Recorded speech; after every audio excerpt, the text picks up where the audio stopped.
അലി അംജദ്, വയനാടാണ്. BJP ഞാൻ personally കാണുന്നത് ഒരു ലോകാവസാനത്തിന്റെ അടയാളം ഇസ്ലാമിൽ 6ാമത്തെ 7ാമത്തെ ദാബത്തുൽ അർള് എന്ന് പറഞ്ഞിട്ടുള്ള ഒരു കോൺസെപ്റ്റിനെ പറ്റി ഡിസ്കസ് ചെയ്യുന്നത്. Peace from birth, like cockroaches, like insects, and that's deeply connected to Islam. Even Solomon Sulaiman and ഇവൻ എന്തോ കുഴപ്പമുള്ളവനാ ഇതിനിടെ കേറിയിട്ടേ എന്ത് വേണോ എന്താണ് ഇവന്റെ പ്രശ്നം? ഇവിടെ ഒരു രാഷ്ട്രീയ പ്രശ്നം നടക്കുന്നത്. അത് രാഷ്ട്രീയം ഇൻ ദ സെൻസ് അത് ഗവൺമെന്റ് നടത്തിയ പരിപാടിയിലെ പ്രശ്നമാണത്. അത്രേ ഉള്ളത്. അതിനകത്ത് പിന്നെ ഖുറാനും ബൈബിളും ഇവനൊക്കെ ഏതവൻ ഇവൻ എവിടുന്ന് വന്നു ഇവൻ ഇതിന്റെ ഇത് പറഞ്ഞതിനാന്ന് എനിക്ക് സംശയമുണ്ട്. മനസ്സിലാവണം. ഇവൻ ഇങ്ങനെ ഒരുത്തം വന്ന് അവിടെ വന്ന് ഖുറാനൊക്കെ മെൻഷൻ ചെയ്ത് വർത്താനം പറയാന്ന് പറഞ്ഞിട്ടുണ്ടെങ്കിൽ അതിനകത്ത് ഒരു പ്രശ്നമുണ്ട്. അങ്ങനെ പറയാൻ പാടില്ല ഇതുപോലത്തെ ഒരു സ്ഥലത്ത്. അല്ലെങ്കിൽ തന്നെ ഇവനെയൊക്കെ ശത്രുക്കളാക്കി വെച്ചിട്ടാണ് ഇവിടെ പരിപാടി അവതരിപ്പിച്ചോണ്ടിരിക്കുന്നത്. നീ ഇന്ത്യയുടെ പോയിട്ട് നീ ഇതെങ്ങനെയാണ് പറയണം? ഇവന്റെ ആൾക്കാരെ അവനെ മനസ്സിലാക്ക്. ഒന്നെങ്കിൽ അവന് റിലേ ഇല്ലെങ്കിൽ ഇവനെതിരെ കേസ് അല്ലെങ്കിൽ പറഞ്ഞോണ്ട് ഇറങ്ങിയതാണോ ഇത് ആരെങ്കിലും പറഞ്ഞു വിട്ടാണോ എന്നൊരു എനിക്ക് സംശയമുണ്ട്. തീവ്രവാദ സ്വഭാവം അത് ആണോ? അതിന്റെ ആവശ്യമില്ല. അങ്ങനെ ഒരു പരിപാടിയുടെ ആവശ്യം അവിടെ ഇല്ല. അവിടെ മറ്റേ ഇമാതി സാധനം പറഞ്ഞു കേട്ടായിരുന്നു. ഈ മതോ അല്ലെങ്കിൽ ഒരാളും അവിടെ അങ്ങനെ ഒരു സാധനം പറഞ്ഞിട്ടില്ല. ഇവിടെ ഒരുത്തൻ ഇറങ്ങിയേക്കാണ്. അതും കേരളത്തിൽ നിന്ന് തന്നേക്കാം. മനസ്സിലാവണ്ടോ? കേരളം അല്ലെങ്കിൽ തന്നെ മൊത്തം പ്രശ്നം പറഞ്ഞു. കേരളത്തിൽ മുഴുവൻ തീവ്രവാദികളാണ് മുഴുവനുണ്ട്. അതുകൊണ്ട് അവിടെ ചെന്നിട്ട് ഇമാരി സാധനം പറയണമെങ്കിൽ ഇവന് കാര്യമായ എന്തോ പ്രശ്നമുണ്ട്. അല്ലെങ്കിൽ അവനെ ആരോ പറഞ്ഞു വിട്ടതാ. അവനെ സെറ്റപ്പ് ചെയ്തേക്കുന്ന. അല്ലാതെ ഇതൊന്നും നോർമൽ ആയിട്ടൊന്നും എനിക്ക് തോന്നല്ല. ഒന്നെങ്കിൽ അവന് വട്ട അല്ലെങ്കിൽ സാധ്യത കുറവാ. അവൻ ഉണ്ടാക്കാൻ പോയതാ. ഇങ്ങനത്തെ സ്ഥലത്തൊക്കെ പോയാണോ ഇമാരി പരിപാടിയൊക്കെ പറയുന്നത്? ലോകാവസാനം വരെ നീ നിന്റെ കൂട്ടുകാരൊക്കെ ഉണ്ടായാൽ മതിയായിരുന്നു. എന്തോ ഈ പറയുന്നത് അല്ലേ? ലോകാവസാനം എന്നൊക്കെ ചിന്തിക്കാൻ നടക്കുന്ന ബുദ്ധി, ആ ഒരു ബുദ്ധി വല്ലാത്ത ബുദ്ധിയാ കേട്ടോ. ടെലിവിഷൻ ഒരു എന്താ പറയുന്നത്, ഒരു നാഷണൽ ടെലിവിഷനിലൊക്കെ കയറി പറയണമെങ്കിൽ ഒരു നാഷണൽ ചാനൽ മാത്രമല്ല, അത് അങ്ങനത്തെ ഒരു സമരമാണ് നടക്കുന്നത്. അതൊരു ഇവന്റെ ഈ വയനാട്ടിലെയോ അല്ലെങ്കിൽ ഇവന്റെ മതമായിട്ട് ബന്ധപ്പെട്ട സംസാരം പോലും നടത്തേണ്ടാത്ത ഏരിയ. അതെ, ഈ ടോപ്പിക് അവിടെ വരേണ്ട കാര്യമില്ല. പിന്നെ വേറെ കാര്യമുണ്ട്. നീറ്റ് പരീക്ഷ ഉണ്ടല്ലോ, നീറ്റ് എക്സാംസിന്റെ പേപ്പറാണല്ലോ ലീക്ക് ആയിരിക്കുന്നത്, ക്വസ്റ്റ്യൻ പേപ്പർ അല്ലേ? ഈ നീറ്റ് വരെ എത്തേണ്ട വന്നു. അതിനു മുമ്പ് ഏകദേശം 1 ലക്ഷത്തോളം സ്കൂളുകൾ ഇന്ത്യയിൽ പൂട്ടിയിട്ടുണ്ട്, സാധാരണ സ്കൂളുകൾ. CBSE ഇതിന്റെ ഇതുപോലെ ബോർഡ് എക്സാം വന്ന സമയത്ത് ക്വസ്റ്റ്യൻ പേപ്പർ ലീക്ക് ആയിരുന്നു. അപ്പോഴും ആരും ഒന്നും മിണ്ടിയൊന്നുമില്ല. സ്കൂൾ പൂട്ടിയപ്പോഴും ആരും മിണ്ടില്ല. നീറ്റ് വരണ്ട വന്ന ആൾക്കാർ പ്രൊട്ടസ്റ്റ് ചെയ്യാൻ. എന്താണെന്നറിയാമോ? കാശുള്ളവന്റെ പരിപാടികളിൽ വന്നപ്പോഴാണ് പ്രശ്നമായത്. കർഷകനൊന്നും പ്രശ്നമായിരുന്നില്ല. ഇതിലും ഭയങ്കര വന്നോ അതെല്ലാം ഒതുങ്ങി എന്തൊക്കെയോ ആക്കി പോയി. ഇതും അങ്ങനെയൊക്കെ തന്നെ പോകുമായിരിക്കും അല്ലേ? ഒന്നും നടക്കാനൊന്നും പോകണമെന്നില്ല. ഞാൻ വിചാരിക്കുന്നത് BJP തന്നെ സെറ്റപ്പ് ചെയ്ത പരിപാടി പോലെയാണ്. കഴിഞ്ഞിട്ട് ഇവര് പൊക്കോളും. പൊക്കോന്ന് പറയുമ്പോൾ എല്ലാവരും കൂടി തിരിച്ചു പോകും വീട്ടിൽ. എനിക്ക് വലിയ പ്രതീക്ഷ ഒന്നുമില്ല. ഇതെല്ലാം ഇതുപോലെ തന്നെ ഇപ്പൊ ഇത് കണ്ടപ്പോ എന്തോ തോന്നുന്നു, ഒരുത്തൻ മതമായിട്ട് ഇറങ്ങുന്നു, അവന് ഭ്രാന്ത്, ഒരു ബുദ്ധി ബോധവും ഇല്ലാത്ത വെളിവില്ലാത്ത ഒരു അന്ധവിശ്വാസിയായ ഒരു മതഭ്രാന്തൻ. ഭ്രാന്തനാണ്. അല്ലാതെ അവൻ അതിനകത്ത് വേറെ ഒരു ഇവൻ എന്ത് പറയും? അതെന്തൊരു തോട്ട് പ്രോസസ്.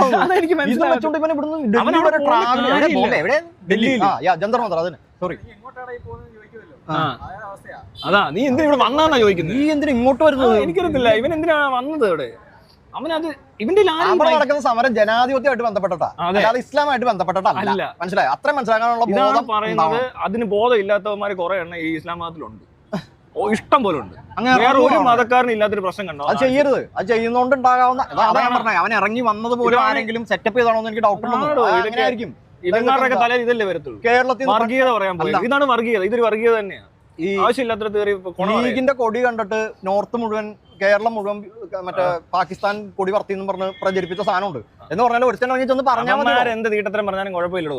ഈ പറഞ്ഞ പോലെ അവിടെ കിടന്നുകൊണ്ട് ഈ കേരളവും മറ്റേതൊക്കെ മറ്റേ പാകിസ്ഥാനാന്നൊക്കെ പറയുന്നതിനകത്ത് അത് അവരുടെ മണ്ഡലമായിട്ട് കാണാം. പക്ഷെ ഇത് ഇവിടുത്തെ മണ്ഡലമല്ലേ? ഇവിടുത്തെ മണ്ഡലം ഇറങ്ങിയൊക്കെ അങ്ങോട്ട് ഇവിടുത്തെ മണ്ഡലം അവിടെ ചെന്ന് അവിടെയുള്ള മണ്ടന്മാരോട് പറയുന്ന പോലെ ആയിപ്പോയി.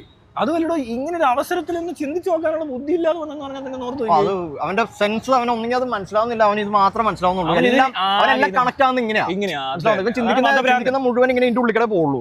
ഈ സാധനത്തിന്റെ കോക്രോച്ചസ് ഇത് ലോകാവസാനമാണ് മറ്റേതിനകത്ത് പറഞ്ഞിട്ടുണ്ട്.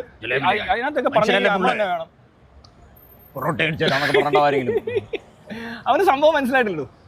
അവൻ വേറെന്തോന്ന് വിചാരിച്ചു, ലോകാവസാനം വിചാരിച്ച് എന്നേക്കുവാ.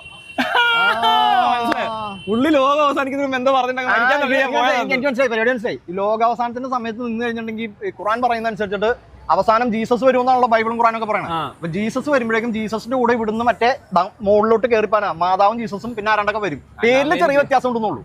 എനിക്ക് അത് കാര്യമാക്കണ്ട, അത് വിഷയമാക്കണ്ട. അപ്പൊ അവന്റെ ഒരു ചിന്തയാണ് ഈ പറയുന്നത്. അവൻ ഇതിനകത്തൂടെ കയറി സ്വർഗത്തിൽ പോകാൻ വേണ്ടി ഇറങ്ങിയതാ.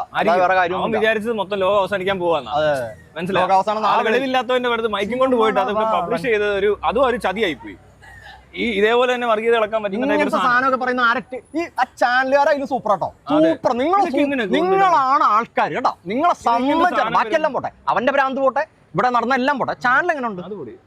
അതൊക്കെ എടുത്ത് ഇടാവോ ഇങ്ങനെയുള്ള സാധനം? ഞാൻ എപ്പോഴും പറയും മീഡിയക്ക് ഒരു റെസ്ട്രിക്ഷൻ വേണം. ഇങ്ങനത്തെ ഐറ്റം കൊണ്ടുവന്നു കഴിഞ്ഞാൽ അവിടെ എന്തിനാ ഒരു ആവശ്യമില്ലാത്തൊരു കണ്ടന്റ് അല്ലേ? ഈ സമരത്തിനിടയിൽ ഇത്തിരി ഒരു കാര്യം ചെയ്തിട്ട് നല്ലൊരു സദ്യ നടക്കുന്നു, അതിനകത്ത് ഒരാൾ ഒരു കുറെ തീട്ടം പൊതിഞ്ഞുകൊണ്ട് വന്നാൽ അവനെ അവിടെ നിന്ന് ഇറക്കി വിടുക വേണ്ട. അല്ലാതെ ഇത് തീട്ടമാണോ, ആ തീട്ടം എങ്ങനെയുണ്ട്, അതിന്റെ ആവശ്യമില്ല. അതെടുത്ത് പബ്ലിഷ് ചെയ്യരുത്. അവനെ അവിടെ നിന്ന് ഇറക്കി വിടുക. അവനെ അവിടെ നിന്ന് തിരിച്ച് പറഞ്ഞു വിട്ടു എന്ന് ഉറപ്പ് വരുത്തുക. ട്രെയിനെ കയറ്റിയോ പ്ലെയിനെ കയറ്റിയോ. അല്ലാതെ അവൻ പറയുന്ന കാര്യങ്ങൾ ആരും കേൾക്കേണ്ട ആവശ്യമില്ല. ആവശ്യമില്ലാത്ത കണ്ടന്റ്. അങ്ങനെ ഒരു സാധനം പറയുമ്പോ അതിനൊരു വിസിബിലിറ്റി കൊടുക്കേണ്ട കാര്യമില്ല. ആ സാധനം പുറത്ത് കാണിക്കേണ്ട കാര്യമില്ല. അതെന്താ മനോരമ അത് പുറത്തു വിട്ടേക്കണത്? എന്താണ് നിങ്ങൾക്ക് സാമാന്യ ബോധം ഉണ്ടാ? എല്ലാ ചാനലും കണക്കാടെ. ഇതൊക്കെ കിട്ടുമ്പോഴാണ് ഇവിടെ റീച്ച്. കണ്ടില്ല, ഇപ്പൊ നമ്മൾ സംസാരിക്കേണ്ടി വന്നില്ല ഇന്ത്യയെ പറ്റിയൊക്കെ. ഒരു ഊള അതുപോലെ തന്നെ കേട്ടോ ഈ സിനിമാടന്മാരുടെ പരിപാടിയും. സിനിമാടന്മാർ ഇതിനിടയിൽ കിടന്ന് മെഴുകുന്നു. എന്റെ സംശയം ശ്രദ്ധ തെറ്റുക. ഇതെല്ലാം ഡിസ്ട്രാക്ഷൻ ആണോ ശരിക്കും? പറഞ്ഞാൽ ഇപ്പൊ കണ്ടില്ല, അത് പോയുണ്ടോ ഇങ്ങോട്ടാ? അതുപോലെ തന്നെ ഈ നടന്മാർ വന്നു, നടികൾ വന്നു, കുറെ ഊളത്തിലൊക്കെ പറയും. പിന്നെ അതിന്റെ കുറെ ആൾക്കാർ പിടിക്കും. കാരണം ഇവര് ഫെയിമാണ്, ഇവര് പറയുന്നതാണ് എന്തോ സംഭവം എന്നൊക്കെ തെറ്റിദ്ധരിക്കുകയൊക്കെ ചെയ്യും. ഇത്ര നാൾ ഇവിടെ ഒന്നും മിണ്ടിയിട്ടില്ല. ഇത്ര നാൾ ഒരു പ്രശ്നമില്ലായിരുന്നു. ഭയങ്കര സംഭവം. സമരത്തിനകത്തും പോയി എന്തൊക്കെയോ ആരൊക്കെ പറയുന്നുണ്ടാവും. ആരെങ്കിലും അവിടെ സമരം ചെയ്താൽ ഇവിടുന്ന് പോലെ. ഇവിടുത്തെ സമരത്തിനൊന്നും ഇവിടെ PSC ഒരു സമരം നടത്താറുണ്ട്. നേഴ്സുമാര് സമരത്തിലായിരുന്നു. മണ്ണ് വാരി നടന്നു. അറിഞ്ഞാർന്നോ? ടൊവിനോ ബാക്കി പിന്നെ രഞ്ജിനി ഇവിടെ. ഞാൻ പറയട്ടെ, കേരളത്തിൽ നിന്ന് ആരും എങ്ങും പോകേണ്ട കാര്യമില്ല. കേരളത്തിൽ ഓൾറെഡി ഒരു സ്വതന്ത്ര സ്ഥാനാർത്ഥി തിരുവല്ല മണ്ഡലത്തിൽ മത്സരിച്ചിട്ട് ഈ പ്രശ്നത്തിന് മുഴുവൻ സൊല്യൂഷൻ പറഞ്ഞിട്ടുണ്ട്. അത് ഇവര് കേട്ടില്ല. അവർക്ക് ഇത് മനസ്സിലായില്ല. ട്രാൻസ്പെറന്റ് ഗവർണൻസ് എന്ന് പറഞ്ഞാൽ എന്താണെന്ന് ചിന്തിക്കാൻ പോലുള്ള ശേഷി ഇല്ലാത്തവര് സമരം കണ്ടപ്പോൾ പോകേണ്ട ആവശ്യമില്ല. ഇവിടെ എല്ലാം സോൾവ് ചെയ്തു. ഇവിടെ പരിപാടി കേരളത്തിൽ സാധനം പ്രസന്റ് ചെയ്ത് കഴിഞ്ഞു. സാധനം അവിടെ വെച്ചു. ഇനിയിപ്പോ ഇതിനകത്ത് വേറൊരു ഇതിന് പ്രൊട്ടസ്റ്റ് ഇല്ല. നമ്മുടെ പരിപാടിക്ക് പ്രൊട്ടസ്റ്റ് ഇല്ല, സമരം ഒന്നുമില്ല. എല്ലാം ക്ലിയർ ആയിട്ട് ട്രാൻസ്പെറന്റ് ആയിട്ട് ഒരു ഗവൺമെന്റ് വർക്ക് ചെയ്ത് കഴിഞ്ഞാൽ അതിന്റെ സൗകര്യം എന്താണെന്ന് മനസ്സിലാക്കാൻ ഉള്ള ബുദ്ധി ഇല്ലാത്തവര് കേരളത്തിൽ നിന്ന് അങ്ങോട്ട് പോകേണ്ട ആവശ്യമില്ല. അവിടെ ചെന്നാൽ അവർ ഇത് പ്രസന്റ് ചെയ്യണോ എന്നല്ലേ? അതെ, ഇതായിരുന്നു പറയേണ്ടത്. ഇതൊക്കെ പറയണം. അങ്ങനെ പറയുന്ന ഗവൺമെന്റിന്റെ ട്രാൻസ്പെറൻസിയെ കുറിച്ച് സംസാരിക്കണം. ഈ പറയുന്ന മറ്റേ ഏത് പ്രധാൻ എന്ത് പ്രധാൻ മറ്റേ ഏതോ ഒരു മറ്റേ മന്ത്രി അയാൾ രാജിവെക്കണമെന്ന് പറഞ്ഞുള്ള ബഹളം. ഈ രാജിയുടെ സീനിങ് വരാത്ത സംവിധാനത്തെ കുറിച്ച് പറഞ്ഞോണ്ടിരിക്കണേ. അത് അറ്റൻഡ് ചെയ്യാം. ഈ പറഞ്ഞ വിദ്യാഭ്യാസ ഈ പറഞ്ഞ പരീക്ഷകളുണ്ടല്ലോ, ഈ പരീക്ഷയുടെ സിസ്റ്റത്തെ വരെ മാറ്റുന്ന ട്രാൻസ്പെറൻസ് സിസ്റ്റത്തെ പറ്റി നമ്മൾ പറഞ്ഞാൽ ഞാൻ ഇന്റർവ്യൂല് ഇതെങ്ങനെ നടത്താൻ പറ്റും, അല്ലെ ഇതിനകത്ത് ഇതിന്റെ റിസൾട്ട് വരുമ്പോൾ ഒരെണ്ണം പോലും തെറ്റാതെ വരാൻ പറ്റും. PSC പ്രശ്നം പറഞ്ഞപ്പോഴേ റാങ്ക് ലിസ്റ്റ് വന്നവർക്ക് ജോലി കിട്ടാതെ പോകുന്ന കേസൊക്കെ എങ്ങനെ ഡീൽ ചെയ്യാം, അല്ലെങ്കിൽ അതിനെ എങ്ങനെ എന്ത് സാധനം നമുക്ക് കറക്റ്റ് ചെയ്യാൻ പറ്റും. അതിനൊരു സിസ്റ്റമാറ്റിക് സൊല്യൂഷനാണ് വേണ്ടത്. അല്ലാതെ ഓരോരുത്തരും ഓരോ പാർട്ടി വരുമ്പോൾ സമരം ചെയ്യാനും ഇവിടെ കിടന്നുകൊണ്ട് ഇമാതിരി ഡയലോഗ് അടിക്കേണ്ട ആവശ്യമൊന്നും വരത്തേ ഇല്ല. ഇത് തന്നെ നടന്നുകൊണ്ടിരിക്കും. അടുത്തിട്ട് വേറൊരു കൂട്ടർ വന്ന് എന്താ ചെയ്യാൻ പോകുന്നത്? വേറൊരു അഴിമതി നടക്കും, അല്ലെ ഒരു അനാസ്ഥ അഴിമതി. ഇത് രണ്ടിലേതോ ഒന്ന് നടന്നല്ലോ. ഇത് രണ്ടും നടക്കത്തില്ല. ഞാൻ പറഞ്ഞ അനാസ്ഥ പോലും നമ്മുടെ സിസ്റ്റത്തിൽ നടക്കത്തില്ല. മനസ്സിലാവുന്നു?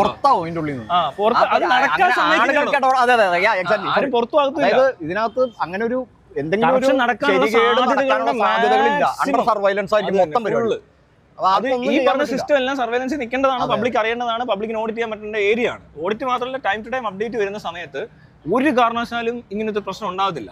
മനസ്സിലാവുന്നു? ഫിസിക്കലി ഒരു മനുഷ്യൻ ഇടപെടേണ്ട സ്ഥലത്ത് ഇടപെടാതെ ഇരുന്നിട്ടുണ്ടെങ്കിൽ അതിനൊരു അപ്പൊ തന്നെ ഇൻസ്റ്റന്റ് ആയിട്ട് അതിനുള്ള പരിപാടികൾ നടക്കുകയും ചെയ്യും. അത് തന്നെ അങ്ങനെയാ. ഇത് എല്ലാവർക്കും എല്ലാം കണ്ടറിഞ്ഞ് ചെയ്യേണ്ട കാര്യമാണ്. ഇത് ഇത്രയും ടെക്നോളജി അഡ്വാൻസ്ഡ് ആയപ്പോൾ ഇങ്ങനെ ഒരു കാര്യം ഒരു സ്ഥാനാർത്ഥിയായിട്ട് വന്നതെന്ന് നമ്മൾ പറയുമ്പോൾ പോലും സ്വിഗ്ഗിയിൽ നിങ്ങൾ ഭക്ഷണം ഓർഡർ ചെയ്ത് കഴിക്കുന്നുണ്ടെങ്കിൽ പിന്നെ നിങ്ങൾ ജനാധിപത്യം എന്ന് പറയരുത്. ഏതാ മറ്റേ സാധനം പറയരുത്. ഇലക്ഷനെ കുറിച്ച് പിന്നെ സംസാരിക്കേണ്ട കാര്യമൊന്നുമില്ല. നിങ്ങൾ ഫുഡ് ഓർഡർ ചെയ്ത് വീട്ടിൽ കൊണ്ടുവന്ന് അത് വീട്ടിൽ വന്ന് നിങ്ങൾ കഴിക്കുന്നുണ്ടെങ്കിൽ അപ്പൊ തന്നെ നിങ്ങൾക്ക് കാര്യം മനസ്സിലാവണം. അപ്പൊ ഓൾറെഡി പറഞ്ഞു കഴിഞ്ഞാൽ അങ്ങനെ നടക്കാവൂ. ഇത് അങ്ങനെ നടക്കേണ്ട കാര്യമൊക്കെ ഇവിടെ കിടന്നുകൊണ്ട് പിന്നെ സമരം. ഞാൻ പറഞ്ഞില്ല ഈ സമരത്തിന്റെ ആവശ്യമില്ല. ഗവൺമെന്റിന്റെ പരിപാടി സ്വിഗ്ഗി പോലെ നടക്കേണ്ട പരിപാടിയാണെന്നുള്ളത് ഈ പറയുന്നത്. അത് മനസ്സിലാവണമെന്ന് തോന്നുന്നു. എടാ എന്നിട്ടേ ഈ കേരളത്തിൽ ഇത് അറിയാത്ത പോലെ പോയേക്കുക കുറെ പേര്. എന്നിട്ട് ഇവിടെ നിന്ന് അറിയാത്ത പോലെ ഓരോന്ന് സംസാരിക്കും. എന്തോ ചെയ്യാൻ പോവാണ്, ഞങ്ങൾക്ക് അങ്ങനെ പെട്ടെന്ന് ഇളകി നമ്മളിത് വേറെ സീനാ നടക്കുന്നുണ്ടല്ലോ. ഇവരെല്ലാം തന്നെ വരുവോട് പിന്നെ ഇത് സൂപ്പറാന്ന് പറഞ്ഞുകൊണ്ട് അതുവരെ ഇവർക്ക് അറിയത്തില്ല ഇതെന്തോ. ആ സ്കോപ്പ് ഇവർക്ക് പിടികിട്ടുന്നില്ല. അവരതിനെപ്പറ്റി ചിന്തിക്കാത്തതാണോ, ചിന്തിച്ചിട്ട് നടക്കാത്തതാണോ? ചെറിയൊരു സാഹചര്യം അനുകൂലമായിട്ട് വരുമ്പോഴേക്കും ഉടനെ തന്നെ അവിടെ ഇറങ്ങി അപരാധം കാണിക്കാതിരിക്കുക, അത്ര പറയാനുള്ളൂ. എന്തിനാ ഇതുങ്ങളൊക്കെ പോകുന്നത്? ഈ പലതും പോയി അലമ്പായി ഉടനെ അതിനിടയിൽ കയറി കൊടങ്ങണ വരും. പലരും ലക്ഷക്കണക്കിന് പിള്ളേർ വന്നിട്ടുണ്ട്. അവരത് നല്ല രീതിയിൽ കിടിലം പിള്ളേരൊക്കെ ആയിരിക്കും, മനസ്സിലായി. ഇതിനേക്കാളൊക്കെ എത്ര വിവരമുള്ളതായിരിക്കും അവിടെ ഇരിക്കുന്നത്. ഈ വിവരം കെട്ട ബോധമില്ലാത്തങ്ങൾക്ക് പോയിട്ട് കിടന്ന് ഷൈൻ ചെയ്യുക, ഭയങ്കര ഷോ നടത്തുക, പരിപാടി അവതരിപ്പിക്കുക, പോയിട്ട് ഓരോരുത്തന്മാർ ചെന്ന് കാണിക്കുന്നതൊക്കെയാണ്. ഇവിടെ നിന്ന് പോയി മലയാളികൾ അവിടെ ചെന്ന് കുളമാക്കാതിരുന്നാൽ മതി. ഇനി ഇവിടുത്തെ ഡയലോഗ്സ് വരും. ഇപ്പൊ കുറച്ച് ദിവസം കഴിയുമ്പോൾ പിഷാരടി ഒക്കെ എന്തെങ്കിലും പറയുമായിരിക്കും. പിഷാരടി തൽക്കാലം ഒന്നും പറയില്ല. ഊക്കി പോയി അവിടെ മൂലയ്ക്ക് കുത്തിയിരിപ്പുണ്ടാകും. ഊക്കി പോയിട്ടോ അവിടെ കണ്ട് ഇരിപ്പുണ്ടാകും. ഊക്കി ആരാണ്ട് കല്യാണ സദ്യക്ക് കല്യാണത്തിന് വിളിച്ചാൽ പറ്റിച്ചു കൊണ്ടിരുത്തി എന്നൊക്കെ പറഞ്ഞ് കളിയാക്കുന്നുള്ളൂ ആൾക്കാർ. കാരണം ഇവരെല്ലാം നല്ല മണ്ടത്തരങ്ങളായിരിക്കും. ഈ പ്രായം, അതായത് ഒന്നാമത്തെ കാര്യം ഈ സ്റ്റുഡൻസിന്റെ പ്രശ്നം പ്രശ്നമുണ്ടാവില്ല. കാരണം പൂക്കിയും അപ്പുറത്തെ ടീമൊക്കെ ആയിട്ട് കണക്ഷൻ റോ ഏതാ ഇലക്ഷൻ കഴിഞ്ഞ ഉടനെ തന്നെ പോയി നമ്മൾ കർണാടകയിൽ പോയി മറ്റേ മീറ്റ് ചെയ്തത്. അതുകൊണ്ട് അങ്ങനെ വല്ല മീറ്റിംഗ് ഉണ്ടാവുമായിരിക്കും. അങ്ങനെ പോയതായിരിക്കും ഡൽഹിക്ക്. അല്ലാതെ വെറുതെ പിന്നെ പൂക്കി അവിടെ പോയി പിന്നെ വേറെ പണിയൊന്നും ഉണ്ടായിരുന്നു. അയ്യോ, ഇവിടുത്തെ നമ്മൾ തന്നെയാണ് ഗവൺമെന്റ് ആശുപത്രി പോയപ്പോൾ നമ്മൾ അവിടുത്തെ ഒരു സിസ്റ്റം കണ്ടല്ലോ, റോങ് ആയിട്ട് റൺ ചെയ്യുന്നത്. ഇത് ഇവർക്ക് മനസ്സിലാകത്തില്ല. ഇവിടെ വരുന്നവർക്കാർക്കും അത് കണ്ടാ പിടികിട്ടത്തില്ല, നടക്കുന്നത് മനസ്സിലാകുന്നില്ല. അവിടെ ഔട്ട്ഡേറ്റഡ് ആയിട്ട് ഇരിക്കുന്ന മൈക്കും സ്പീക്കറും വർക്ക് ചെയ്യുന്നില്ല. മൈക്കും സ്പീക്കറും കമ്പ്യൂട്ടർ ഇല്ല. 2026 കമ്പ്യൂട്ടർ ഇല്ലാത്ത ഒരുപാട് ഇത് ഫെസിലിറ്റീസ് അവിടെ ഉണ്ട്. അവിടെ അതിന് ഹോസ്പിറ്റലില്, അതും ഗവൺമെന്റ് ഹോസ്പിറ്റലില്, മെഡിക്കൽ കോളേജിലായിരിക്കുന്നത്. അവിടുത്തെ ലാബിലൊന്നും ഒരു കമ്പ്യൂട്ടർ ഇല്ല, ഒന്നും ഇല്ല. പേപ്പർ ഇട്ട് തള്ളോ, തിരിച്ചു എഴുതും. അതും ഈ കാർബൺ കോപ്പി ഒക്കെ വെച്ചിട്ട് എഴുതി വിടുന്നു. കുറെ ബുക്ക് വരും. ഇത്രയും ജനസംഖ്യ കൂടിയപ്പോ തന്നെ മനസ്സിലാവരുത് ബുക്കേലല്ല ചെയ്യേണ്ടെന്നുള്ളത്. പറഞ്ഞാൽ മനസ്സിലാകത്തില്ല ഇവർക്ക്. ഇതൊക്കെ സിംപ്ലിഫൈ ചെയ്യണം. ഇവിടെ ഒന്നും ചെയ്യത്തില്ലടോ, അവിടെ ഒരു പഴവും ഇല്ല. അപ്പൊ ഇതെല്ലാം മാറ്റിക്കഴിഞ്ഞാൽ എല്ലാ സാധനവും ക്ലിയർ ആക്കുന്ന സിസ്റ്റമാണ് ഞാൻ പറയുന്നത്, മനസ്സിലായത്? അത് ഇന്ത്യയിൽ ആദ്യമായിട്ടെന്ന് പറയാം, അല്ലെ ലോകത്ത് തന്നെ ആദ്യമായിട്ട് കേരളത്തിലേക്ക് ഫുൾ അറ്റൻഷൻ നമുക്ക് കിട്ടുന്ന പരിപാടി. അത് നിങ്ങളാണെങ്കിൽ എന്നിട്ടാണ് ഈ മലയാളികളാണെങ്കിൽ എല്ലാവരും നല്ല പൊങ്ങച്ചം പറയണവരാ. നിങ്ങൾ നമ്മൾ പറയണ ഇയാൾ പറയണമെന്ന് നോക്കണ്ട. അതെ, എടുത്തോ, ക്രെഡിറ്റ് നിങ്ങൾ തന്നെ എടുത്തോ. നമുക്ക് വേണ്ട, ഇവർക്ക് പൊങ്ങച്ചം പറയാൻ ഏറ്റവും ഇഷ്ടം കേരളമാണ്. ഇത് കേരളമാണ്. അങ്ങനെയല്ല അതിന്റെ പ്രശ്നമല്ല ഇവർക്ക്. പലർക്കും ഉള്ള പ്രശ്നം ഇത് തലേന്ന് വരുന്നില്ല, മനസ്സിലായല്ലോ? അപ്പോൾ ഞാൻ പറയുമ്പോൾ അത്ര സൂഹിക്കത്തില്ല. ഇവര് വിചാരിക്കുന്ന ഞാനെങ്ങാനും വലിയ ആളാവോ. പേഴ്സണലി പലർക്കും അങ്ങനെ ഒരു ചെറിയ പ്രശ്നം വരുമോ ഇങ്ങനത്തെ സ്ഥലം എത്തുമ്പോഴത്തേക്കിനോ. നമുക്കത് വേണ്ട എന്തിന്. ഇതിന്റെ അവസാനം അങ്ങനല്ല. ഒരിക്കലും ആർക്കും പ്രത്യേക പവറോ അല്ലെങ്കിൽ ആർക്കും ഒരു ക്രെഡിറ്റോ വരത്തില്ല. അത് എല്ലാവരുടെയും കയ്യിൽ ഒരുപോലെ ഇരിക്കുന്ന സാധനം. ഇപ്പൊ സ്വിഗ്ഗിയുടെ അതിനകത്ത് ഓർഡർ ചെയ്യുമ്പോൾ ഇപ്പോൾ മുഖ്യമന്ത്രി ഓർഡർ ചെയ്താലും പ്രധാനമന്ത്രി ഓർഡർ ചെയ്താലും ഒരുപോലെയൊക്കെ ഉള്ളൂ സാധനം. പിന്നെ അവർക്ക് വല്ല VIP സാധനങ്ങൾ കാണുമായിരിക്കും, ഇല്ലെന്ന് പറയാൻ പറ്റത്തില്ല. അത്രയും പേരെ ഒഴിവാക്കിക്കൊണ്ട് ബാക്കി എല്ലാവരും ഈക്വൽ ആയിട്ടല്ലോ ചെയ്യുന്നത്. ഇവിടെ നിന്ന് ഇപ്പോൾ ഈ പറയുന്ന പോലെ ഇവിടെ ഈ ചുറ്റോട്ട് നിൽക്കുന്ന ഒരു പല പൊസിഷനിലുള്ളവരായിരിക്കും. അത് എന്ത് തൊഴിൽ ചെയ്യുന്നതാണെന്നൊന്നും ആർക്കും അറിയത്തില്ല. അയാൾ ഓർഡർ ചെയ്ത സാധനം വരുന്നുണ്ടോ? അതാണ്. പിന്നെ VVIP ഓക്കെ, അവിടെ ഇരുന്നോട്ടെ. VVIP ഉണ്ട്, അത് ഇത്രയും തിരക്കുള്ളവരുണ്ടാവും. അവർക്ക് ആ ഒരു ഫെസിലിറ്റി അവിടെ നമുക്ക് കൊടുക്കാന്നേ. അത് കൊടുക്കാൻ പറ്റില്ലേ? അതൊരു വേറൊരു ചാനലാണ്, അതിന് കുറച്ചുകൂടി ചാർജ് കൂടുതലായിരിക്കും. അല്ലാതെ ഇങ്ങനെയല്ല. അത് മനസ്സിലായില്ല ഇതുവരെ. അത് അവിടെ എല്ലാവരും ഒരുപോലെ ഇല്ലടോ. എടാ എല്ലാവരും അവർക്ക് മാർക്കറ്റ് ഇക്വാളിറ്റി ഉണ്ട്, മനസ്സിലായി? ഈക്വൽ റെസ്പോൺസിബിലിറ്റിയും പാർട്ടിസിപ്പേഷനും ഉണ്ട് ഇതിനകത്ത്. ഇപ്പൊ ഞാൻ പറഞ്ഞോട്ടെ, ഇവിടെ ഇപ്പൊ ഞാൻ നേരത്തെ പറഞ്ഞ പോലെ തന്നെ ഇപ്പൊ ഒരു യൂബർ ബുക്ക് ചെയ്യുന്നു. അവിടെ ഒരു പാർഷ്യാലിറ്റിയോ അല്ലെങ്കിൽ നെപ്പോട്ടിസോ ഫേവറിസോ കാസ്റ്റോ ഒന്നുമില്ല. അങ്ങനെ ഒന്നും നോക്കിയിട്ടല്ല അത് നടക്കുന്നത്. നിങ്ങളിപ്പോ നിങ്ങളുടെ ജാതി അതാന്ന് നോക്കിയിട്ടല്ല സ്വിഗ്ഗിന്ന് സാധനം കൊണ്ടുതന്നെ. അത് സിമ്പിളാണ്. അതെ, അവിടെ റിലീജിയൻ ഒന്നും അടിച്ചു കൊടുക്കണ്ട. അതവിടെ ചോദിക്കണല്ലോ. ചോദിക്കണ്ടോ നിങ്ങളുടെ റിലീജിയൻ ഏതാ, കാസ്റ്റ് ഏതാ, അതെ, നിങ്ങളുടെ വയസ്സെത്ര, വരുമാനം എത്രയാ, വയസ്സെത്രയെന്നൊന്നും ചോദിക്കൊന്നുമില്ല. ഈ സാധനമൊക്കെ മാറ്റിയിട്ട് വേറെ പരിപാടി അവതരിപ്പിക്കാൻ പറ്റും. അതിനുള്ളത് ആക്കേണ്ട സമയമായില്ലേ. അത് പക്ഷേ എന്നേ കഴിഞ്ഞാന്നറിയോ, 4-5 വർഷം മുമ്പ് ചെയ്യാൻ, 5 വർഷം മുമ്പ്. ലോകത്തിന് മാതൃകയാകാൻ പറ്റുന്ന കേരളം ഉണ്ടോ? കേരളത്തിന് അതിനുള്ള പൊട്ടൻഷ്യൽ ഉണ്ട്. അത് പിടിക്കുക. ഡോൺ ബി അങ്ങനത്തെ മണ്ടത്തരങ്ങൾ ചെയ്യാതിരിക്കുക. വെറുതെ കണ്ട അവിടെ ഇവിടെയൊക്കെ പോയി സമയം കളയരുത്. നിങ്ങൾ അതിന്റെ വേറെ സാധനത്തിന്റെ ടോപ്പ്, ഇതിന്റെ ഒക്കെ ടോപ്പിൽ വെക്കാൻ പറ്റുന്ന പോലത്തെ സാധനമാണ് ഇത്. നമുക്ക് വീണ്ടും മറ്റേ ഡയലോഗ് റിപ്പീറ്റ് ചെയ്യാൻ പറ്റും. ഏതാ? ഇത് കേരളമാണ്. ആ സാധനം പറയണ്ടേ? ഇപ്പൊ ആരും പറയാറുള്ളത് അത് ഞാൻ മാത്രമേ പറയാറുള്ളൂ. ഇപ്പൊ അങ്ങനെ ഒരു സാധനം അല്ലല്ല, അങ്ങനെ ഒരു സാധനം ഉള്ളതാ. ഇത് കേരളമാണ്. അതിനോടൊന്നും ഇല്ല. അല്ല, ഞാൻ പറയുന്നത് ഏറ്റവും ഈസി ആൻഡ് സിമ്പിൾ ആയിട്ട് കാര്യങ്ങൾ നടക്കാൻ പറ്റുന്ന സാഹചര്യം ഉള്ളപ്പോൾ അത് ചെയ്യാതെ ഇവിടുന്ന് പോയേക്കുക. ഇവിടുന്ന് പോകുമ്പോൾ എന്തും കൊണ്ട് ചെല്ലണ്ടെന്ന് പോലും അറിയത്തില്ല. ഞാൻ ചെല്ലുന്നെങ്കിൽ അവിടെ ചെന്ന് എനിക്ക് ഇതൊക്കെ പറഞ്ഞു പിടിപ്പിക്കാനെങ്കിലും പറ്റും. ഇവര് പോകുന്നവരെങ്കിലും പറയണ്ടേ. ഇവിടെയൊക്കെ ഒരാൾ ഇതുപോലെ മത്സരിച്ചിരുന്നു, ഇലക്ഷനിൽ നിന്നു, അയാൾ ഇതുപോലെ ഒരു പ്രപ്പോസൽ വെച്ചു, അത് എങ്ങനെയുണ്ട് എന്ന് ആ പിള്ളേർ വിചാരിച്ചു. ശരിക്കും അവരായിട്ട് കമ്മ്യൂണിക്കേറ്റ് ചെയ്താണ്ടല്ലോ സാധനം മനസ്സിലാവും. അവരിത് മറ്റേ ശരിയാ, അങ്ങോട്ട് പണിയുണ്ട്, അവിടെ ചെന്ന് പറയണോ, ആ പിള്ളേരോടൊക്കെ പറയണം. അവരുടെ മുന്നിൽ ചെന്ന് ഇതും പൊക്കി പിടിച്ചോണ്ടാണോ ചിലപ്പോൾ അവർ ചോദിക്കുന്നത്. ട്രാൻസ്പെറൻസി, ഗവൺമെന്റിൽ ട്രാൻസ്പെറൻസി എന്ന് പറഞ്ഞ സാധനം കിട്ടി കഴിഞ്ഞാൽ ആരാ വേണ്ടെന്ന് പറയാ. ഇതെന്താ ഇവർ എന്നിട്ട് ഈ പൊളിറ്റീഷ്യൻസ് മാത്രമേ അതിനെ കുറിച്ച് മിണ്ടായിരിക്കുള്ളൂ. മിണ്ടാതിരിക്കത്തേ ഉള്ളൂ, എതിർക്ക പോലും ഇല്ല. ശ്രദ്ധിച്ചാർന്നു ആരെങ്കിലും എന്തെങ്കിലും എതിരഭിപ്രായം പറയട്ടെ. ചീത്ത പറയും, പക്ഷെ അതിന് റിവ്യൂ ഇല്ല. നെഗറ്റീവ് റിവ്യൂ പറയാൻ പോലും പറ്റാതെ വ്യക്തിപരമായിട്ട് ഇപ്പൊ ചിലപ്പോൾ പലതും പറയാൻ പറ്റുമായിരിക്കും. വ്യക്തിപരമായിട്ട് ആളുകൾ എന്ത് വേണേലും പറയാം. അറിയോ, ഞാൻ എന്തെങ്കിലും പറഞ്ഞു കഴിഞ്ഞാൽ ഈ ഇലക്ഷൻ നിൽക്കുമ്പോൾ എന്തെങ്കിലും പറഞ്ഞു കഴിഞ്ഞാൽ ഭയങ്കര ഏതാണ്ട് സാധനം കാണിക്കുമെന്ന് എല്ലാവരും വിചാരിച്ചത്. ഏത് ഞാൻ വന്ന് ആരാണ്ടൊക്കെ ഉടനെ അവിടെ നിന്ന് ഇങ്ങോട്ട് അങ്ങോട്ട് ഇങ്ങനെയൊക്കെ എന്തെങ്കിലും നടക്കുമെന്നൊക്കെ വിചാരിച്ചു. പക്ഷെ ഞാൻ പറഞ്ഞ സാധനത്തിൽ ഒരു നെഗറ്റീവ് റിവ്യൂ പോസിറ്റീവ് റിവ്യൂ പോലും ഇടാൻ അറിയാതെ വളരെയധികം കഷ്ടപ്പെട്ട കുറെ യൂട്യൂബർമാരും അതുപോലെ തന്നെ വാർത്താ ചാനലുകാരും എല്ലാം ഉണ്ടായിരുന്നു. അതൊക്കെയല്ലേ രസം. താൻ പറ്റി എന്തെങ്കിലും പറയുമ്പോൾ എല്ലാം കൂടെ ഇറങ്ങി വരും. അങ്ങനെ പറയാൻ പാടുണ്ടോ, ഇങ്ങനെ പറയാൻ പാടുണ്ടോ. പക്ഷെ ഇത് ഗവൺമെന്റിൽ ഉണ്ടാക്കാൻ പോകുന്ന ഇതേവരെ ഉണ്ടായിട്ടില്ലാത്ത ഒരു കൺസെപ്റ്റും ഐഡിയയും കൊണ്ട് വന്നപ്പോൾ ആർക്കും കമന്റും പറയാനില്ല. അന്ന് എന്ത് പ്രശ്നം വെച്ചിട്ടുണ്ടോ, പോസിറ്റീവും പറയാൻ അറിയത്തില്ല. എങ്ങനെ പറയും? ആരും ആലോചിക്ക്. നല്ലത് പറയുകയാണെങ്കിൽ കൊള്ളാം, നന്നായിട്ടുണ്ട്, ആശയം നല്ലതാണ്, അതെന്ത് ചെയ്യും? ആശയം നല്ലൊരു ആശയം വേണം. അത് അങ്ങനെ ആയതുകൊണ്ട് അതൊരു പ്രശ്നം. അത് ഇവർക്ക് നെഗറ്റീവ് പറയാൻ പറ്റുമെങ്കിലേ പോസിറ്റീവ് പറയാൻ പറ്റത്തുള്ളൂ. അത് രണ്ടും പറയാൻ ഇവിടെ ആളില്ല. ഒറ്റ പാർട്ടിക്കാരനങ്ങിയിട്ടില്ല. ഇത്രയും കാൻഡിഡേറ്റ്സ് ഉണ്ടാകുന്നു, ഒരുത്തം വന്ന് നിന്ന് പറയുക ഇങ്ങനെ വേണം ഇങ്ങനെ വേണമെന്ന് പറയുമ്പോൾ അതിനെപ്പറ്റി ആരും പറഞ്ഞില്ല. പുതിയൊരു ചെകുത്താനാണ്ട് ഒരുത്തൻ മറ്റേ മോഹൻലാലിനെ ചീത്ത വിളിക്കുന്ന ഒരാൾ ഇലക്ഷൻ മത്സരിച്ച പോലെ അതാ അവർക്ക് മനസ്സിലായത്. അവർക്ക് അതേ മനസ്സിലായുള്ളൂ. അവർക്ക് വേണ്ടിയാണ് ഇവര് പോകുന്നത്. അവരുടെ റെപ്രസെന്റേറ്റീവ്സ് അവര്. അപ്പൊ അതുകൊണ്ട് കറക്റ്റ് അത് ഓക്കെ, അവർക്ക് വേണ്ടി അത് ഓക്കെയാണ്. പക്ഷെ ഇവിടെ വേറെ ആൾക്കാരുണ്ടല്ലോ ഈ പ്രൊട്ടസ്റ്റ് ഒക്കെ നടക്കണം, വലിയ സമരം ചെയ്ത് യുദ്ധം ചെയ്ത് നല്ല സമരം ചെയ്ത് വേണം നേടാൻ. കാലഘട്ടം കഴിഞ്ഞു. സർവൈലൻസ് ചിന്തിക്കാൻ പോലും പാടില്ല. അങ്ങനെ ആവശ്യങ്ങൾ ഇനി വരാതെ സമരം ഇല്ലാതാകാൻ വേണ്ടത്. ഒരു മൈത്രേന്റെ മറ്റേ വാദം പോലെ ഏതാ യുദ്ധം നടക്കാതിരിക്കാനുള്ള യുക്തിയെ കുറിച്ചല്ലേ സംസാരിക്കേണ്ടത് പുള്ളി പറഞ്ഞ പോലെ. സമരം ഇല്ലാതാതിനെ കുറിച്ച് നമ്മൾ ചർച്ച ചെയ്യട്ടെ. എങ്ങനെ സമരം ഇല്ല, അതിനുള്ള ആൻസർ ആണല്ലോ ഈ പറയണേ. സമരം വരത്തില്ല, കറപ്ഷൻ ഇല്ല. അതെ, കറപ്ഷൻ ഒരു സീറോ ആകാൻ സൊല്യൂഷൻ പറഞ്ഞിട്ട് പിന്നെ സമരം ചെയ്തുകൊണ്ടിരിക്കാന്ന് പറഞ്ഞിട്ടുണ്ടെങ്കിൽ അത് ഭയങ്കര മണ്ടത്തരം. പുഴ കടക്കാൻ വേറൊരു സാധനം പറഞ്ഞുതരാം, ഇവർക്ക് മനസ്സിലാവാനുണ്ടോ?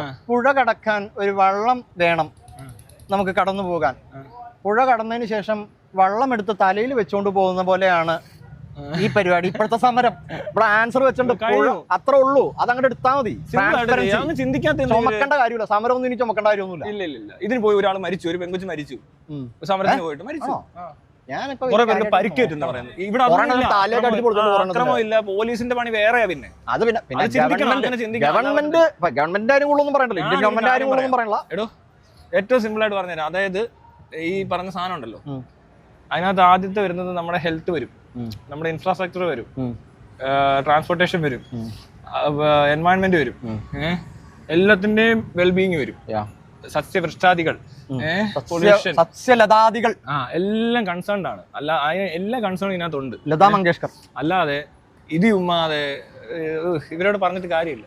ഈ ചുറ്റുപാട് മൊത്തത്തിലൊരു വ്യത്യാസം ഉണ്ടാകുന്ന തരം എല്ലാവരുടെ ഹാപ്പിനെസ്, ഈ പറഞ്ഞ ഹാപ്പിനെസ് ഇൻഡെക്സിന്റെ ഒരു വ്യത്യാസം കൂടെ കാണാൻ പറ്റും. ഇങ്ങനെയൊക്കെ ആയി കഴിഞ്ഞാൽ കാര്യങ്ങൾ എളുപ്പമാക്കാനാണ് നോക്കേണ്ടത്, അല്ലാതെ ഇങ്ങനെ കോംപ്ലിക്കേറ്റ് ചെയ്യുക, പിന്നെയും പ്രശ്നങ്ങൾ ഉണ്ടാക്കുക. എത്ര എളുപ്പം തീർക്കാൻ പറ്റും. പരിപാടി കഴിഞ്ഞു. ഞാൻ ചുമ്മാ അറിയില്ല, നിങ്ങൾ ചിന്തിക്കുക, അങ്ങനെ എല്ലാ മേഖലയിലും ചിന്തിക്കണം. അല്ലാതെ ഇത് ചുമ്മാതെ എന്തോ 1-2 കേസല്ല ഈ പറയുന്നത്. പരീക്ഷയുടെ കേസ് മാത്രമല്ല, ഈ കർഷകന്റെ കേസിലും അത് കറക്റ്റായിട്ട് ആ വളത്തിന്റെയും വിഷത്തിന്റെയും കണക്ക് വരെ എടുക്കുന്ന സിസ്റ്റമാണ് നമ്മൾ പറയുന്നത്. അതെ, അവിടെ പോലും ഒരു കറപ്ഷൻ നടക്കത്തില്ല. കറപ്ഷൻ എന്ന് പറഞ്ഞൊരു ഏരിയ ഉണ്ട് എവിടെയും. ആ സാധനത്തിൽ ഈ സമരം ചെയ്യേണ്ട വരില്ലെന്ന് സമരവും ഇല്ല. അഥവാ എന്തെങ്കിലും കറക്റ്റായിട്ട് എന്തെങ്കിലും ഒരു സംഭവം നടന്നാൽ പോലും അതിനപ്പുറം പോകത്തില്ലൂ. സൂപ്പർ മാർക്കറ്റിലെ ക്യാമറയും സെൻസറും വിട്ടിട്ട് ഒരാൾ സാധനം എടുത്തുകൊണ്ട് പോകാൻ പറ്റാത്ത അവസ്ഥ ഗവൺമെന്റ് വരുന്നു. ക്യാമറ ഗവൺമെന്റിന്റെ മുകളിൽ വെച്ച് അങ്ങനെ ഇരിക്കും. പിന്നെ വേറൊരു കാര്യം, അത് കണ്ടോണ്ടിരിക്കും. അല്ലാത്ത ഒരു കസ്റ്റമർ ഉണ്ടല്ലോ, അയാൾക്ക് സ്വിഗ്ഗി സൊമാറ്റോ യൂബർ ഒക്കെ ഓർഡർ ചെയ്യുന്ന പോലെ ഗവൺമെന്റ് ഓൺ ഫിംഗർ ടിപ്പ് എന്ന് പറഞ്ഞൊരു കൺസെപ്റ്റാണ്. അപ്പൊ എന്താ വേണ്ടേ? എന്തിന്റെ അപ്ഡേറ്റ്സ് അവിടെ തൊട്ട് നോക്കുമ്പോൾ കാണണം. ടൈം ടു ടൈം അപ്ഡേറ്റ് ആ വേണ്ടത്. അതെ, റിയൽ ടൈം. അല്ല, ഇത് അത്രയും ഇപ്പൊ ഈ എടുക്കുന്ന പോലെ ഗവൺമെന്റ് എംപ്ലോയീസിനൊന്നും ആവശ്യം വരില്ല. ഈ കാണാവുന്ന എല്ലാ ഓഫീസുകളും എത്രയോ ലക്ഷം ആളുകൾ ജോലി ചെയ്യുന്നു. അവരുടെ പെൻഷൻ ഇല്ല, പണിയുണ്ട്. പണി എന്താ ഈ പരിപാടിയിലോട്ട് വന്നു കഴിഞ്ഞിട്ടുണ്ടെങ്കിൽ ഈ പണികളൊക്കെ കുറയില്ല. ഈ പണി കുറയുന്നേ ഉള്ളൂ. വേറെ പണിയുണ്ട്. അത് ഇത്രയും പണിക്കാരെ ആവശ്യമൊന്നും ഇല്ല. അത്രയും പണിക്കാരല്ല, അതിൽ കൂടുതൽ പണിക്കാർ വേണ്ടി. എന്തിനാണെന്നറിയോ? ഇവിടെ ഇപ്പോഴത്തെ ഈ സിസ്റ്റം കറക്റ്റ് ചെയ്ത് കഴിഞ്ഞാൽ കുറച്ചുകൂടി ബെറ്റർമെന്റ് ആണ് നടക്കേണ്ടത്. അപ്പൊ നമ്മൾക്ക് ഇവരുടെ തൊഴിലിന്റെ രീതിയെ മാറി. നമുക്ക് ഫാസ്റ്റ് ആക്കണം. നമ്മുടെ പ്രൊഡക്ടിവിറ്റി അതാ ഞാൻ പറഞ്ഞത്. ഇപ്പൊ ഞാൻ 20% ഒക്കെ ആയിരിക്കും ഗ്രോത്ത് പെട്ടെന്ന് കാണുന്നത്. അത് മനസ്സിലായി. അതിനകത്ത് ഇതെല്ലാം വരുന്നുണ്ട്. ഇവർ ഇന്നേ വരെ കണ്ടിട്ടില്ലാത്ത സാധനങ്ങൾ വരാൻ പോകുന്നത്. ഒരു ഗവൺമെന്റ് ഓഫീസിലോട്ട് കയറി ചെല്ലുന്ന പരിപാടി അങ്ങനെ സാധനം ഇല്ലല്ലോ, പോകുന്നില്ല. അവരെ ആവശ്യമില്ലെന്ന്. പിന്നെ അത്തരം ആളുകളെ അതെങ്ങനെ അവരെ പിന്നെ ആവശ്യം വരുന്നത് പിന്നെ വേറെ രീതിയിലാണെന്ന് പറഞ്ഞത്. മനസ്സിലായില്ലേ? ഇവര് അങ്ങനെ ഇപ്പോഴത്തെ പ്രൊസീജിയേഴ്സ് അല്ലല്ലോ നടക്കുന്നത്. ഇതിന് ഫ്യൂച്ചറിസ്റ്റിക് അല്ലല്ലോ, മുന്നോട്ട് ചെയ്യേണ്ടി വരും. മനസ്സിലായി? അല്ലാതെ ഇവിടെ ഇരുന്നോണ്ട് ഈ പണി ചെയ്താൽ പോരാ. ഒരു 5 ദിവസം മുന്നോട്ട് പൊക്കോണ്ടിരിക്കണം. അവരുടെ അപ്ഡേഷനും അപ്ഗ്രേഡിങ്ങും. അല്ലാതെ അത് ഈസി അല്ല, കുറച്ചുകൂടി ഇതാവും, കോമ്പറ്റേറ്റീവ് ആവും. അല്ലാതെ ഈസി ആയിട്ട് ഇനിയിപ്പോ ഒരു ഈസി പരിപാടി ഉണ്ട്. എന്തോ എടോ റെസ്പോൺസിബിലിറ്റീസ് ഒന്നും ഇവർക്ക് ഇല്ല. ഞാൻ പറഞ്ഞത് ഇൻസെന്റീവ്സ് ഒക്കെ കൊടുക്കണം ഗവൺമെന്റ് എംപ്ലോയീസിന്. ജോലി വരെ കിട്ടും അവർക്ക്, അത് കൊടുക്കുക. ഞാൻ പറഞ്ഞില്ലേ, ജോലി ഭാരം കുറയും. അതായത് ഈ കോംപ്ലിക്കേഷൻസ് കുറയും. ഓപ്ഷൻ ഉണ്ടാവണം, ടിപ്പ് ചെയ്യാനുള്ള ഓപ്ഷൻ ഉണ്ടാവണം, സ്വിഗ്ഗിയിൽ ചെയ്യുന്ന പോലെ. പിന്നെ പോരാത്ത ഗവൺമെന്റിലേക്ക് തന്നെ വരണം. എന്നിട്ട് ടിപ്പ് നേരിട്ടല്ല ആയിരിക്കും. മനസ്സിലായി? അപ്പൊ അത് ബോണസ് ആയിട്ട് വരും. അതോളാം, അങ്ങനെയൊക്കെ ഉള്ളൂ. അങ്ങനെയാണ്. അല്ലാണ്ട് മറ്റേ ഖുറാൻ എടുത്തോണ്ട് ജന്തർ ബന്തറിലോട്ട് ചെല്ലുകയാണ്. ബന്തർ ബന്തറെ അവൻ പോയേക്കുവാ ഇത് പറയാൻ. ഇവിടുന്ന് പോയാ ഞാൻ തന്നെ പോണോ ഇതെല്ലാം പറയാനായിട്ട്? എനിക്കതാ മനസ്സിലായി. അവിടെ തെറ്റാടോ. ഇതിപ്പോ ഒരാൾക്ക് പറയുന്നതിന് എന്താ കുഴപ്പം? ഞാൻ ചെന്ന് അവകാശവാദം ഉന്നയിക്കൂ. എടാ ഇത് ഞാൻ പറഞ്ഞത് എന്റെ ആണെന്ന് പറഞ്ഞാണ് ചെല്ലുന്ന പ്രശ്നം. ഒന്നുമില്ല. അത് ആരെങ്കിലും ഒക്കെ പറഞ്ഞു അറിയട്ടെ, ലോകം മൊത്തം അറിയട്ടെ, അത്രേ ഉള്ളൂ. എവിടെന്ന് ആ രഞ്ജിനി ഇന്റർവ്യൂ സെറ്റ് ഇപ്പൊ എന്തായിട്ട് ഇരിപ്പുണ്ട്. അങ്ങോട്ടൊന്ന് ചെന്ന് കയറാൻ വല്ല വഴിയുണ്ടോ? പറഞ്ഞു കൊടുക്കായിരുന്നു. ഒന്ന് ചോദിക്കണം. ഇവർക്ക് പുള്ളിക്കാരുടെ നമ്പർ ഒന്ന് ചോദിക്കുക. എന്നിട്ട് ചോദിക്കുക ഇത് എങ്ങനെയാ, ഇതിനെപ്പറ്റി എന്താ അഭിപ്രായം. പക്ഷേ എന്തുകൊണ്ടാണെന്നറിയാം, ഞാൻ ഇവരുടെ ഈ പട്ടിയുടെ കൂടെ പട്ടി സംരക്ഷണവും മൃഗസംരക്ഷണം എന്നൊക്കെ പറഞ്ഞുകൊണ്ട് ഈ രഞ്ജിനിയും പാർട്ടീസും ഒക്കെ കുറെ പരിപാടി ധരിപ്പിക്കുന്നുണ്ട്. പക്ഷെ അവിടെയും അതിന് സൊല്യൂഷൻ അതല്ല. അതിനകത്ത് കൃത്യമായ സൊല്യൂഷൻ എന്ന് പറഞ്ഞാൽ പട്ടിയുടെ പോപ്പുലേഷൻ കൺട്രോൾ ചെയ്യലാണ്. മന്ദീകരിക്കുക, അത്രയും മാത്രം ചെയ്താൽ മതി. അത് പാൻപട്ടികളെ മന്ദീകരിക്കണ്ട, പെൺപട്ടികളെ മാത്രം മന്ദീകരിച്ചാൽ മതി. അത് ചെയ്യാൻ ഉള്ള നടപടികൾ സകല ഡോഗ് ലവേഴ്സും ചെയ്തു കഴിഞ്ഞാൽ ഈ വഴി പെറ്റിടലും ഇത്രയും കുഞ്ഞുങ്ങളും ഒരിക്കലും ഈ പോപ്പുലേഷനും ഇങ്ങനെ കൂടിയിട്ടുള്ള ഈ ചീത്തപ്പേര് പട്ടിയുടെ തലത്തുനിന്ന് തലേന്ന് ഒഴിവാക്കാൻ പറ്റും.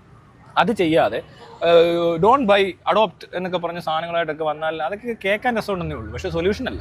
അപ്പം അതുകൊണ്ട് മാക്സിമം മന്ദീകരണങ്ങൾ നടത്തുക, ഇതിനെ വളർത്താൻ ഉദ്ദേശിക്കുന്നവർ വളർത്തുക, സ്ട്രീറ്റ് ഡോഗ്സിന്റെ എണ്ണം കുറയ്ക്കുക. അതിന് എല്ലാം ഈസിയാണ്. ഒരു സർക്കിളിലുള്ള പട്ടിയെ കണ്ടെത്താൻ വലിയ പാടൊന്നും. ഇവിടെ എങ്ങനെയാണെന്നറിയാമോ, ഒരു സ്ട്രീറ്റ് ഡോഗിനോടൊക്കെ ഭയങ്കര സ്നേഹമൊക്കെ തോന്നിയിട്ട് ഇവർ ഇതിനെ എടുത്തോണ്ട് പോകും. എന്നിട്ട് അതിന് പിന്നെ കുട്ടികളുണ്ടാവില്ല, അതിനെ റോട്ടി കൊണ്ടുപോകും.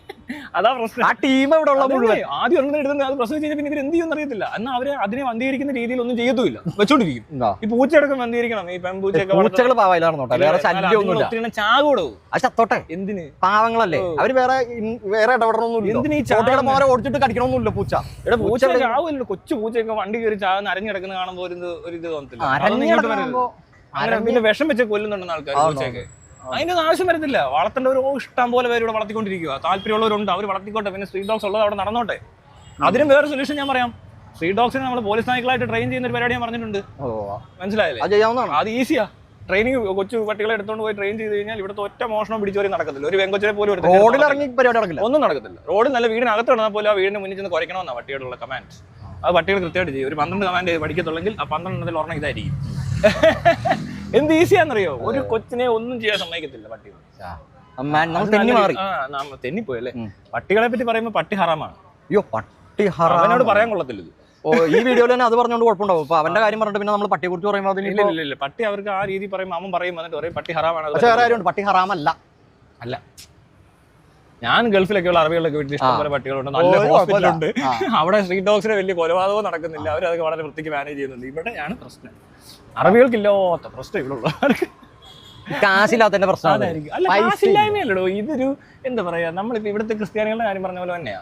അവർ അവിടുത്തെ ആൾക്കാരാവാൻ വേണ്ടി അങ്ങ് ശ്രമിക്കും. അറബി ആവാൻ വേണ്ടി മലയാളികൾ മറ്റേ ജ്ഞാനായ അജൂതനായ പോലെ എല്ലാരും.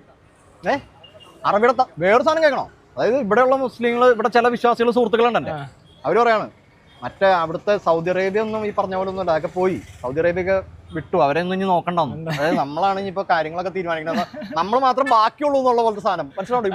ഇവിടെ കുറച്ച് പേരെ കണ്ടുണ്ട്, അവര് മാത്രം ഇനി ബാക്കിയുള്ളൂ, ബാക്കിയെല്ലാം പോയി എല്ലാം നശിച്ചു എന്നുള്ള അതിന്റെ റെപ്രസെന്റേറ്റീവ് ആണ് ഇവൻ. ഇവൻ അവിടെ ചെന്നൊക്കെ ഇതൊക്കെ കേൾക്കണ്ടേ? എന്റെ 2 കൂട്ടുകാരുണ്ട്, അവരോട് കൂടി നിന്റെ ഒക്കെ കൂട്ടുകാരാണ് പറ്റിയ ആളാ. ഇത് എടുത്തോ? അങ്ങനെയല്ലോ. ഇവനോട് നേരെ എന്ന് സൗദിയിലോ വല്ലതും പോയിട്ടേ അവിടുത്തെ കാര്യങ്ങളൊന്നും പഠിക്കാൻ പറ. അവന്മാര് പറഞ്ഞു കൊടുക്കും ഇവനോട് എന്തോ ചെയ്യണമെന്ന്. അറബികൾ അടുപ്പിക്കത്തില്ലടൂ. അപ്പൊ ശരി, ലോകാവസാനമേ